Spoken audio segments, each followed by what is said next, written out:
اچھا، اپنے والد سے دیکھا کہ سیاسی معاملات پر جس طرح گفتگو ہوتی تھی وہ قومی ہوں یا عالمی ہوں، ایسے میں ایک گھر میں رہتے ہوئے آپ اور آپ کے بھائی جو اسد ہیں، میں یہ جاننا چاہتی ہوں اتنا ڈفرینٹ پولیٹیکل اوپینین کیسے پیدا ہوا؟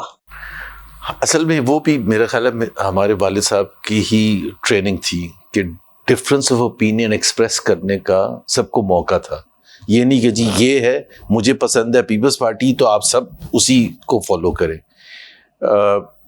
میرے فادر کو ریٹائر جب کیا تھا he was very young, Peoples Party کے دور میں کیا تھا اور بڑا ظلم و زیادتی کی، ان کو اریسٹ کیا، سب کچھ کیا، پینشن بند تھی.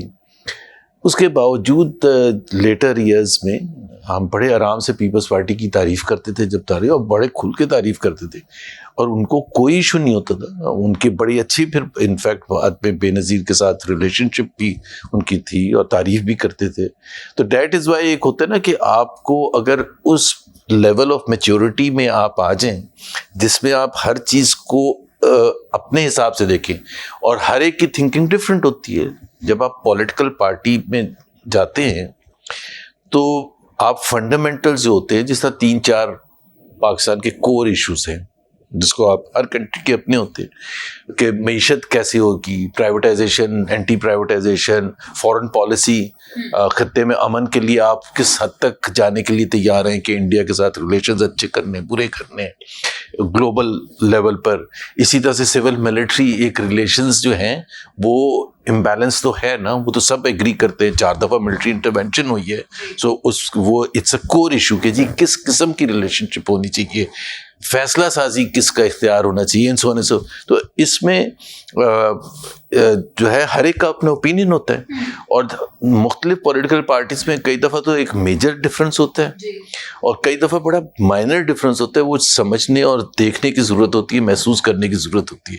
سب کہیں گے کہ انڈیا کے ساتھ اچھے ریلیشنس ہونے چاہیے، لیکن دیکھیں نا جی مودی ایسے ہی ہوتا ہے نا، کوئی بھی نہیں کہتا کہ خراب ہونے چاہیے.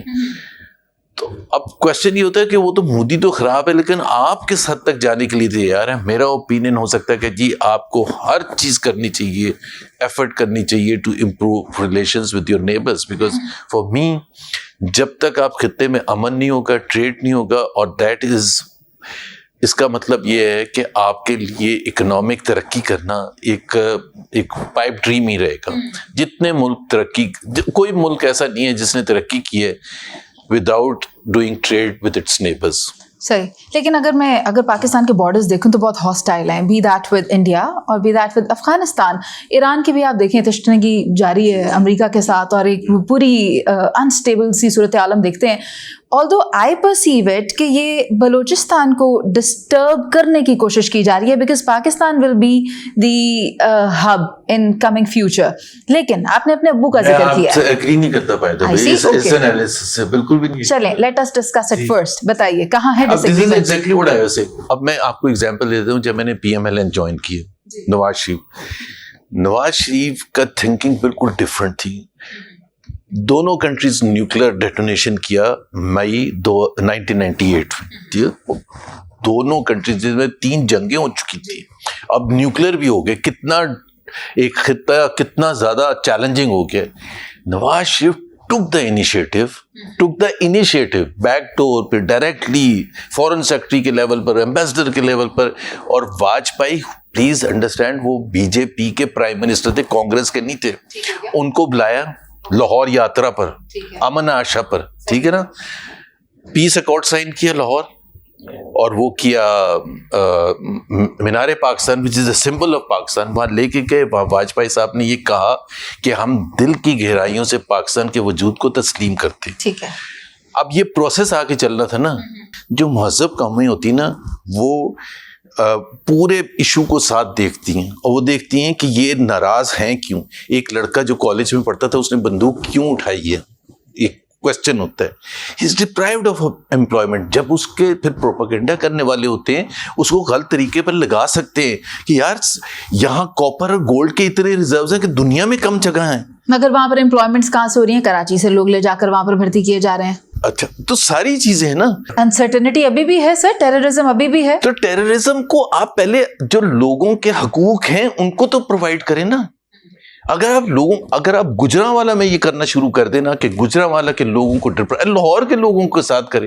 کراچی میں کیا ہوا تھا, کراچی میں کتنی دہشت گردی ہوئی تھی, کراچی میں تو سب سے زیادہ ہوئی نا, 1980 سے لے کے 20 لاشیں روز اٹھتی تھی, کڈنیپنگ فار رینسم, بینک ڈکیتی, you name anything. But اس کو جب حل کرنے جا رہے تھے, اگین میں نواز شریف کا ذکر کروں گا because I was part of, تو جب آپریشن کا فیصلہ کیا گیا 2013 میں, تو اس کے ایک ایسپیکٹ نہیں تھا کہ ملٹری آپریشن, اس کے 4-5 ایسپیکٹس تھے اور سب کچھ ریٹن تھے اور ٹائم پلان کے ساتھ تھے. ملٹری آپریشن جیسے جیسے یہ امن قائم ہونا شروع ہوگا, immediately follow it up with an economic initiative, social initiative, cultural initiative, supporting initiative, تاکہ اس کو جب آپ نے ٹھیک کرنا ہے تو ہر لیول پر ٹھیک کرنا ہے نا. آپ کو لگتا ہے کہ آپ کی جماعت کے اندر سے جو لوگ چھوڑ کر چلے گئے, شاید خاقان عباسی ہوں یا دیگر, آپ بھی, ریزنز تو سملر ہی تھے نا سر؟ ریزنز ایک تو حمزہ شہباز کدھر دکھائی دیتے ہیں آپ کو؟ نہیں نظر آتے سر. دیکھا وہ تو رائل فیملی کے ہیں نا. نہیں سر, نہیں, دکھتی رگ پہ ہاتھ رکھ رہی ہوں میں. میرے کیا دکھتی, آپ کی نہیں, نون لیگ کی. نون, دیکھیں ایک سیکنڈ, ڈفرنس آف اوپینین اور آپ آہستہ آہستہ بلٹ اپ ہوتا ہے کہ شاہد خاقان نے ایک دم سے تو نہیں, ایک رات سوئے, مفتاح اسماعیل ہیں, دانیال عزیز ہیں, اور بھی لوگ ہیں, وہ ایک ایشو ہوتا ہے, پھر دوسرا ایشو ہوتا ہے, تیسرا. یہ تو ہو نہیں سکتا, چاہے وہ ریپبلکن پارٹی ہو یو ایس کی, یا کنزرویٹو پارٹی ہو یو کے کی, یا کانگریس انڈیا کی, یا یہاں کوئی پارٹی ہے جو کوئی غلطی نہ کرے, کوئی میجر بلنڈر نہ کرے, تو آپ ہر دفعہ ہر مسٹیک اور ہر بلنڈر پر پارٹی نہیں چھوڑتے. آپ ایک سیریز آف ایونٹس اور پھر کنسسٹنسی ہوتی ہے, پھر آپ کہتے ہیں کہ یہ واٹ از دس یار, ہم کر کیا رہے ہیں, اس طرح سے کہ ہم پاکستان کو چلائیں گے. ایک جو سب سے بڑا جو میرا اعتراض رہا اور اب بھی ہے, یار power is not every thing, کہ پاور کی خاطر آپ ہر چیز, ہر پرنسپل ڈسٹروائے کرنے کے لیے تیار ہوں کہ کسی نہ کسی طرح سے آپ کو پاور مل جائے. آئی مین اگر آپ پھر اس میں آپ ہر غلط کام کرنے کے لیے تیار ہوتے ہیں, پھر آپ ایسی سچویشن میں ہوتے ہیں جب آپ کی کوئی عزت بھی نہیں کرتا. ودن سب کو پتہ ہے کہ یہ کہاں سے الیکٹ ہو کے آئے, اس نے 8 اور 9 فروری کی رات کو آپ نے وہ کیسے فارم 47 بنوایا تھا. کون عزت کرے گا آپ کی؟ کوئی بھی نہیں عزت کرے گا. تو اور پھر کیا ہو گیا, اور ہمیں اگر سیکھنا چاہیے تو جس طرح ویسٹرن ڈیموکریسیز ہے, اب سویڈن ہے, ناروے ہے, ڈینمارک ہے, یو کے ہے, فرانس ہے, کتنے آرام سے پرائم منسٹر چھوڑ دیتا ہے, کتنے آرام سے چھوڑ دیتا ہے, کوئی واویلا نہیں ہوتا, کوئی کچھ نہیں.